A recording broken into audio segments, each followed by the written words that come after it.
ये सबको मालूम है कि जो भी सत्ता में रहेगा, चाहे वो जितने दावा कर लें, चाहे कांग्रेस जब सत्ता में थी उन्होंने भी अपने संस्थाओं का दुरुपयोग किया, आज बीजेपी वाले हैं ये भी कर रहे हैं। ये हो सकता है कि बीजेपी वाले थोड़ा ज्यादा कर रहे हैं, ज्यादा क्रूडली कर रहे हैं, कांग्रेस वाले थोड़ा छुपा के कर रहे थे।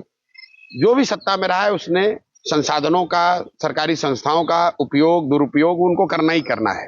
अब जो लोग ये कह रहे हैं कि भाई मीडिया जो है वो बिल्कुल ही एक तरफा हो गई है, ठीक बात है, मान लो आज मीडिया एक तरफा हो गई, अगर आपकी बात को मान लेते हैं। मेरा सवाल ये है राहुल जी से कि भाई 2014 में जब लोकसभा का चुनाव हुआ तब तो मीडिया मोदी जी के हाथ में नहीं थी, तब तो इलेक्शन कमीशन उनके हाथ में नहीं था, तब तो ईडी सीबीआई के रेड आप पर नहीं पड़े थे, आपके साथियों पर। उस समय आप चुनाव क्यों हार गए, कैसे हार गए? और जब आप कर्नाटक में अभी चुनाव जीते उस समय भी तो मीडिया मोदी जी के साथ है, उस समय भी तो सीबीआई के रेड पड़े कर्नाटक में, उस समय भी तो कर्नाटक में कांग्रेस के बड़े बड़े नेताओं को जेल में डाला गया, फिर भी आप जीत कर आए। ये आपको क्या दिखाता है? मेरे भाई, अगर आप पब्लिक सपोर्ट आपके पास होगा तो मोदी जी जेल में डाल दें कि आप जेल में डाल दें, चुनाव पर उसका बहुत बड़ा असर होने वाला नहीं है। मीडिया या जो ये संस्थाएं हैं इनको स्वतंत्र रूप से काम करना चाहिए, निष्पक्ष होना चाहिए, सब तो ठीक है, आइडियल सिचुएशन। लेकिन बायस्ड मीडिया आपको चुनाव नहीं हरा सकती है।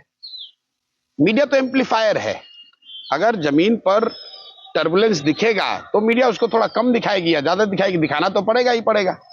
अगर किसानों का आंदोलन हुआ तो किसी मीडिया ने उसको अपने तरह से दिखाया, किसी ने उसको गलत तरीके से देशद्रोही बताया, टेररिस्ट बताया, खालिस्तानी बताया, लेकिन बताया तो सबने। पूरा देश जानता है कि भाई मोदी जी के खिलाफ किसानों का आंदोलन हुआ जी। अगर सीए एनआरसी का आंदोलन हुआ तो मीडिया उसको ढक छुपा तो सकती नहीं है। आज खुद ही कांग्रेस पार्टी अगर सोशल मीडिया का उपयोग आज वो कर रहे हैं तो खुद ही दावा करते हैं कि हमारे यूट्यूब पे इतने व्यू आ रहे हैं, ट्विटर पे इतने व्यू आ रहे हैं। यही लोग हैं 2014 में आप ट्विटर यूट्यूब का इस्तेमाल नहीं कर रहे थे तो आप कहे कि भैया मोदी जी तो फेसबुक की वजह से जीत गए। अरे भाई, अगर आप उसका इस्तेमाल नहीं कर, तुम्हें किसने रोका था 2014 में फेसबुक इस्तेमाल करने से? आपको किसने रोका था? आज आप मुझे ये बताइए कि जो इंडिपेंडेंट मीडिया है उस पर जब मार पड़ती है, कितने पॉलिटिकल पार्टी और नेता जाकर उसकी मदद करते हैं? जो पत्रकारों को नौकरी से हटा दिया गया उसके लिए कांग्रेस पार्टी और ये विपक्षी पार्टियां कौन खड़ा हुआ, ये बताइए।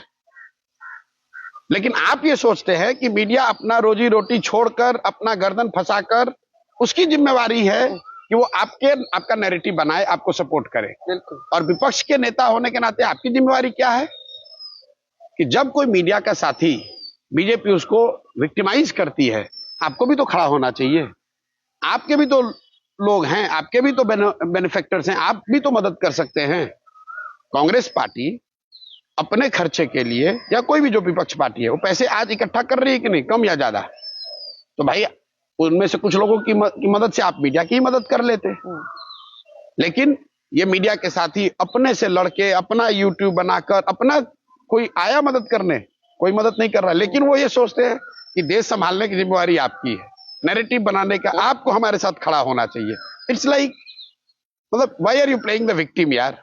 You have been in the power, you did not created the system which was full proof like it is say in countries like states where nobody could hijack it. Now that partially or otherwise or more it has been hijacked, you are crying foul. भाई, booth पहले भी तो लूटे जाते थे। Election commission, हम लोगों ने देखा है, मतलब जो लोग यहाँ बिहार जैसे राज्यों में, यूपी जैसे राज्यों के पॉपुलर लीडर होने का दावा करते हैं, सच्चाई यह है कि आधी से ज्यादा उनकी पॉपुलैरिटी बंदूक के बल पर बूथ लूट के बनाई जाती थी। उस समय इलेक्शन कमीशन इंडिपेंडेंट दिख रहा था आपको, उस समय आपको संस्थाओं का दुरुपयोग नहीं दिख रहा था। आरजेडी बिहार में कैसे चुनाव 90 के दशक में जीतती थी ये लोगों को नहीं पता है। उस समय आपको संस्थाएं स्वायत्त दिखती थी, आज आप बाप बाप कर रहे हैं। मैं ये नहीं कह रहा हूं कि आज जो ये कर रहे हैं सही है, ये गलत है, लेकिन आपने भी तो यही किया है भाई, तो पब्लिक क्यों आपकी बात मान लेगी?